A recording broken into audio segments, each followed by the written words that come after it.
Okay, so I just got myself some brand new shiny bits of microphone gear, recording gear.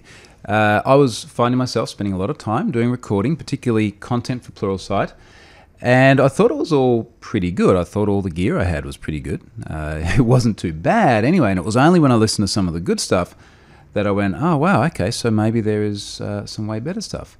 So for those who are interested, I thought I'd record a little bit, show you what I've got. I'll whack this in a blog post and I'll put in links and prices and all sorts of other info as well.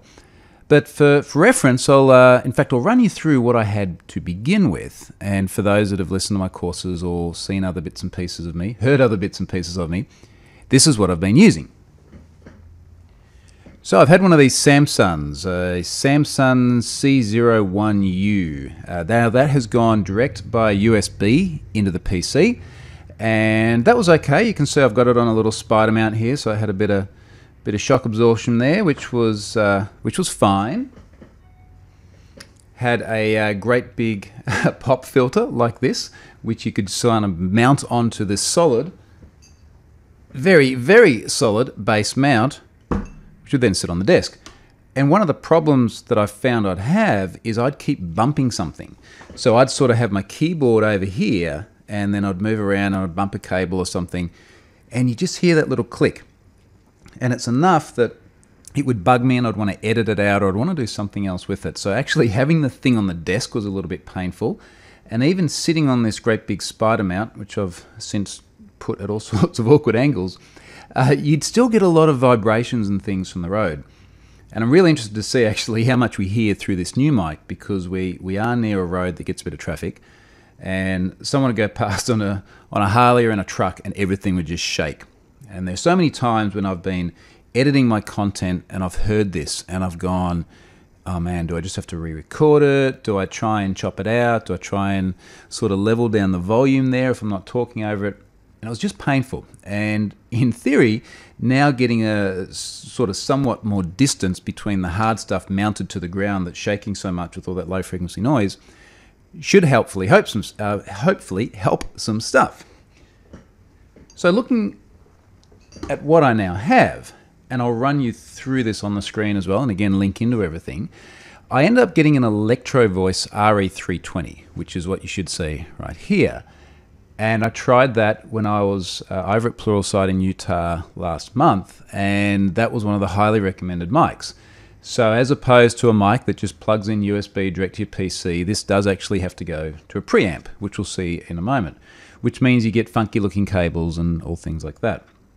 But as apparently it does have a much better sound quality. Apparently it is a much more sort of directional based mic in that it shouldn't pick up all the other noises that are all around it. Unlike the other one, it does actually need to point at where the noise is coming from. And this obviously sounds very untechnical simply because I'm not a mic guy, but I've got some idea of what ends up sounding good. But anyway, you can be the judge of that. So that's the RE320, and you can see it's on this great big shock mount as well. And in fact, what you can't really see is that all these bits just here are rubber, right? So these have a lot of shock absorptions from any noise that might sort of carry through the desk. So I mounted it into that as well. So I bought both these bits together on eBay for about 440 bucks Oz. And for international viewers, our Oz dollar is not real good at the moment, so that's quite somewhat less in US dollars, about 20% less in US dollars. And it's always more here because we've got to ship the stuff over. So the mic, the cheapest I could get the mic was from the US, and there's shipping and all sorts of stuff with that. But anyway, it does fit really well into that mount. And in fact, if I flick over onto the other tab here, you'll see what that mount looks like. And it actually feels kind of massive too, like you can look through it. And it's kind of handy actually being able to look through it because I can see the screen while I'm talking. It's not exactly an unhindered pretty view, but I can see what's going on, which is kind of neat. So the mount and the mic obviously go very, very nicely together. The other thing, of course, that you'll be looking at here is the boom arm. So I ended up going for a Rode boom arm, and the more I looked at booms, the more this was the one that kept coming up. So this Rode boom arm is obviously very popular, and I'm mostly very happy with it. So it's very, and I know this is going to start to sound weird when I move the mic away, but it's very solid. When I put it in any position, it sort of holds it there. It stretches out a fairly good distance. You'll be able to see the specs of how far in the link I put on the blog post. So all that is good. The only real sort of complaint I have with this is that it's just a little bit too short. So my desk is a fairly wide desk, like so, and because I have 4 monitors and I want heaps and heaps and heaps of room, it does mean that stuff kind of gets spread out a little bit. So it's kind of unfortunate that it doesn't kind of center a little bit more. And I would normally record on the monitor over there, which is sort of my monitor 3, and I may have to sort of flick that over to the one just here. What I'd be a little bit tempted to do is install this sucker. So there is actually a mount that you can drill into the desk, and then you can drill it in wherever you want, and the boom arm will just sit in there. So I could actually position the whole thing further this way and get more reach. So that would be good if it weren't for the fact that my desk is about as deep as what this mount is. So this one is probably not going to play nice on the desk. And of course, I've got to be ready to chop a hole in a desk that I quite like as well, and be confident that I'm always going to need that hole in that position, or possibly end up with multiple mounts in multiple places if ever I rearrange the way it's set up.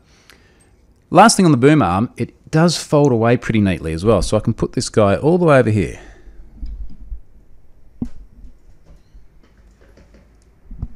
Which is kind of neat, and then I can bring it all the way back over here.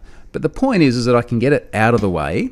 And that was one of the things that was actually bugging me with that desk stand before. It's like it's just always there, and it was sitting in front of the unit there for the Logitech speakers, and it would get in the way. And yeah, I mean, maybe I'm taking up too much space with monitors as well, but be that as it may, the boom arm is actually kind of neat. So the other thing is, I mentioned that this mic does require a preamp as well. So I ended up getting one of these Yamaha preamps. And again, when I was over in Utah with the Pluralsight guys, this was the one where they said, look, this is actually a great preamp. This does everything you need to do. And in fact, you can see it sitting just over there. And to be honest, it's the kind of thing that I want to kind of get right and then actually not touch. So at the moment, I've got the right levels on it. I don't particularly want to be changing those levels. Certainly not if everything is playing quite nice. On the levels, one thing I was finding with the Samsung, I don't know why, but when I go in and I have a look at my audio devices, what I was finding is I would always have to, I'll just drag this guy onto the recording screen, I'd always have to go into the device and I'd go into my levels and I'd have to max it out. It'd have to be like 98. And if it was 98, it was okay. But if it was 97, the sound would suck. It was way too quiet. And then if it was 99, it would be way too loud. And it just had this really, really sort of low threshold for getting it right. And for this device, as you can see, it's sitting at 54. I haven't really touched it because I can adjust the level on the preamp as well. And everything seems to work just fine. So I do have some background noise that's been happening while I'm recording this as well. And I've got one more thing to show you too. But if you have heard birds or trucks, then yes, there are birds and trucks and annoying things. If you have not, then this has actually done a pretty good job and filtered them out. And that is part of the theory of this mic. It should keep, there's those birds again, this should keep the external noise out and the noise right in front of it in. Clearly this does also have a great big fuzzy pop filter on it, like so. In fact, that might be a good opportunity to see how it sounds when it's not pointing directly at me as well, versus when it is pointing directly at me. But this particular pop filter, I mean, this was frustrating. I had to pay like $50 or something for this piece of foam because I could not get it anywhere locally in Australia. I had to ship a piece of foam from the US with the shipping costs alone being about $24. And I probably could have got another one from a shop locally that just worked, and it wasn't an Electro-Voice specific one, but I just wanted to make sure I got the right thing that fit perfectly and was the right thing for the mic. Because frankly, I spend so much time sitting here talking to this thing. If this makes things work better and it means less editing for me, then that's a pretty good investment.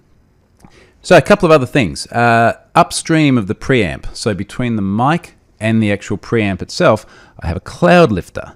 And a cloud lifter on the screen looks like this guy just here. And as you can see, a cloud lifter dramatically improves the performance of passive microphone signals by driving stronger, cleaner signals. Which, as best I understand it, means it makes things sound better.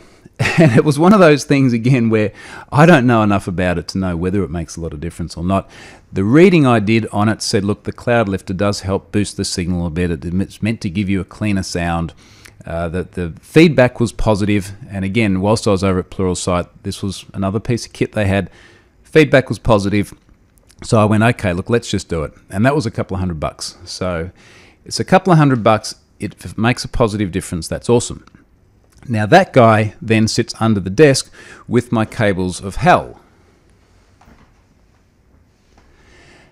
which is actually not too bad. But the point is it gets hidden away down there.